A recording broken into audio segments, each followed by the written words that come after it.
চলবে না চলবে না, কিন্তু সন্তদের আহার বিহারটা কেমন হবে, তারা কিভাবে খাবে দাবে বা তারা কিভাবে চলবে? একজন সন্তের আহার শুদ্ধ আহার হবে। একজন সন্তপন্থ সন্তের থেকে উত্তর দিবেন কি, গুরু আনাস মতে কি বলে বা সন্তপন্থের অন্যান্য গ্রন্থগুলোতে কি বলে?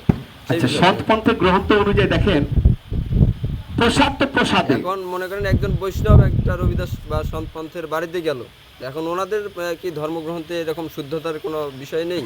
100বার আছে।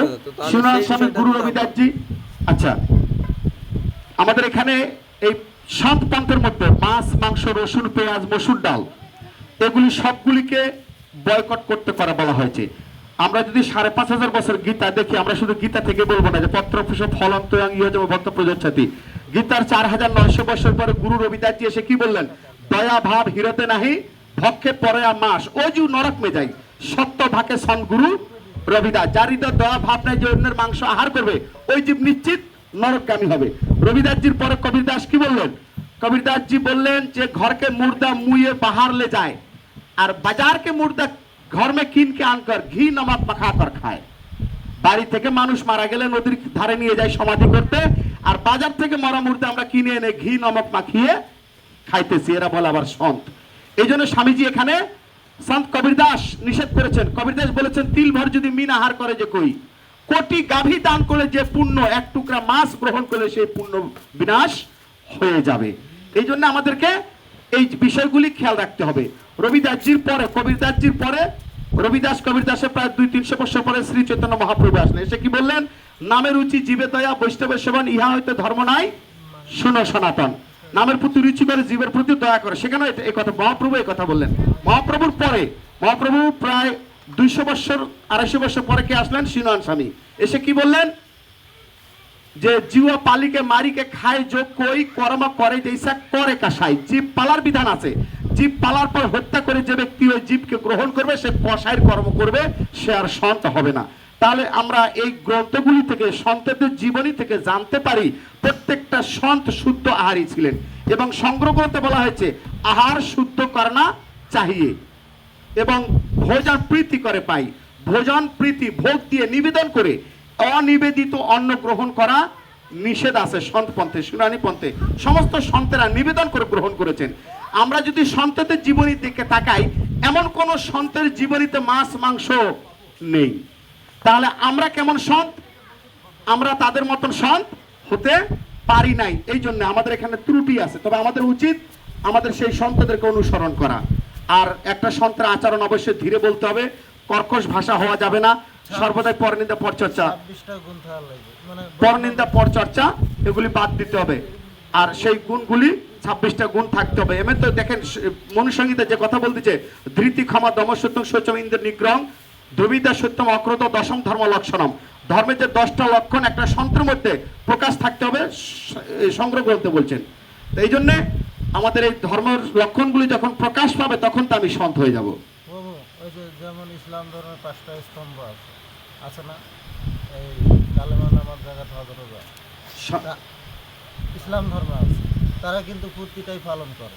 আমাদের ধর্ম 4টা আছে। আছে, আমাদের 4টা স্তম্ভ আছে। হ্যাঁ, সত্য, দয়া, তপ, শৌচ।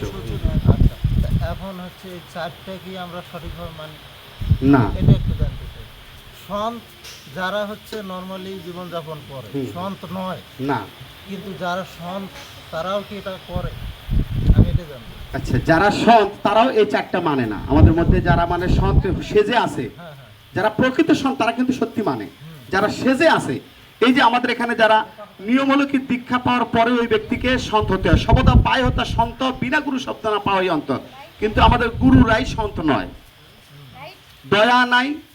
প্রথমত দয়া, জীবের প্রতি দয়া। স্তম্ভ যদি ঠিক না থাকে, এই ধর্ম ঠিক থাকবে না। ঘরের 4টা খুঁটি যদি 4 কোণা ঠিক না থাকে, ওই ঘর ভেঙে যাবে। তো আমাদের এই আমাদের আচরণের যদি 4টা স্তম্ভ ঠিক না থাকে, ওর ধর্মই ওর কাছে টিকবে না। এই জন্য আমাদের এখানে আমাদের প্রচার প্রসার শুধু সাম্প্রদায়িক ভাবে, আদার্স নাই।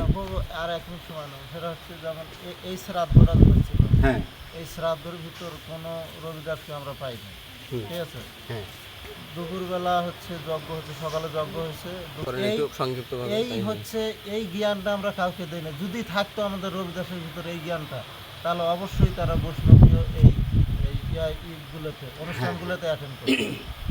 এটা নাই মোটে।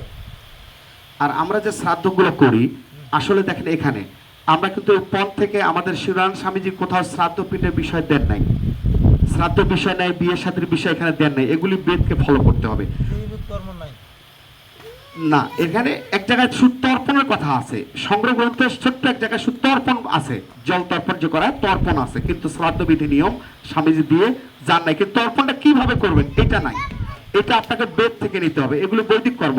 আর আমাদের যে মহন্তরা এই যে শ্রাদ্ধ করে এরা শ্রাদ্ধের উপযুক্ত নয়, এরা যে পিণ্ড পারে এই পিণ্ডগুলি একটাও আমাদের এই প্রেত আত্মাগুলি প্রাপ্ত হয় না, বিধায় এরা প্রেত ভূত পিশাচ হয়। এবং শ্রাদ্ধগুলি এই যে আমরা কি করি, 4টা খাসি না হলে আমাদের এই সম্প্রদায়ের শ্রাদ্ধগুলি শুদ্ধ হয় না।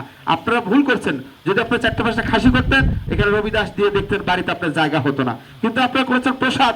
এই ভুলটা করার কারণে हमनिके जात में अलके जालजी क्षेत्रे किन्तु शास्त्रे बोलतेছে স্বামীজি যে যারা এই শ্রাদ্ধ পিণ্ডের মধ্যে এমনিতে যারা খাসি জবাই করে 8 প্রকারের কষাইয়ের মধ্যে তারা পড়ে। 8 প্রকারের কষাই, তাহলে কোন কষাই এই যে আমরা শ্রাদ্ধ পিণ্ড করি রবিদাসের মধ্যে দেখি সারা রাত দোহা ভজন গায়ে আমরা ভরপুর, সকালে উঠে এক লাইনে বসে সবাই মাংস খায়। তারা রাত্রে সন্ত ছিলাম, সকালে উঠে সবাই কষাই হয়ে গেলাম।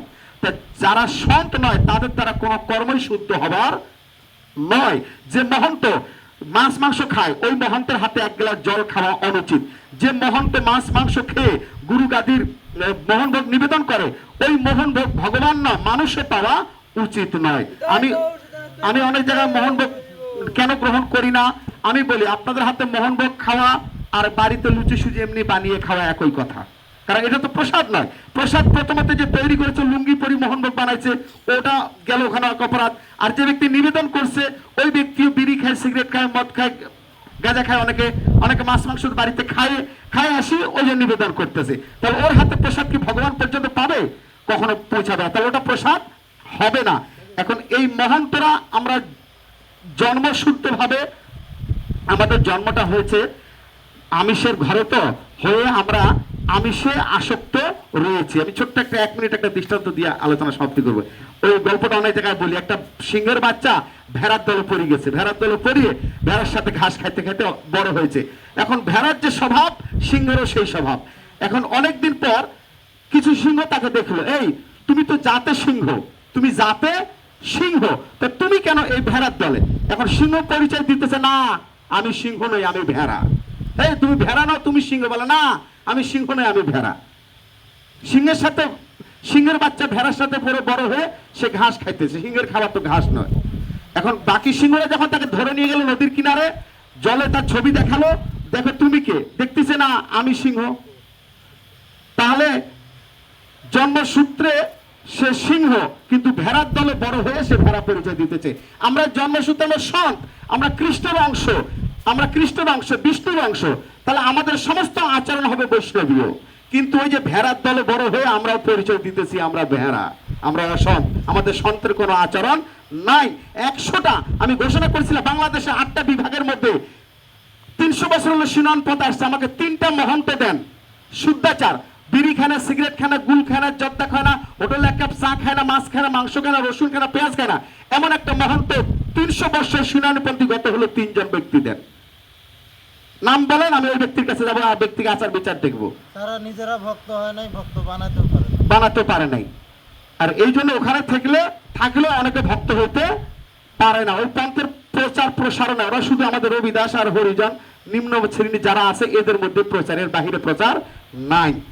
তো এই জন্য আপনি যখন শুদ্ধ হলে আপনাকে মানুষ ফলো করবে না, আপনি যখন শুদ্ধ হবেন তখন আপনাকে ফলো করবে। হরি বল, জয় গৌর, জয় নিতাই।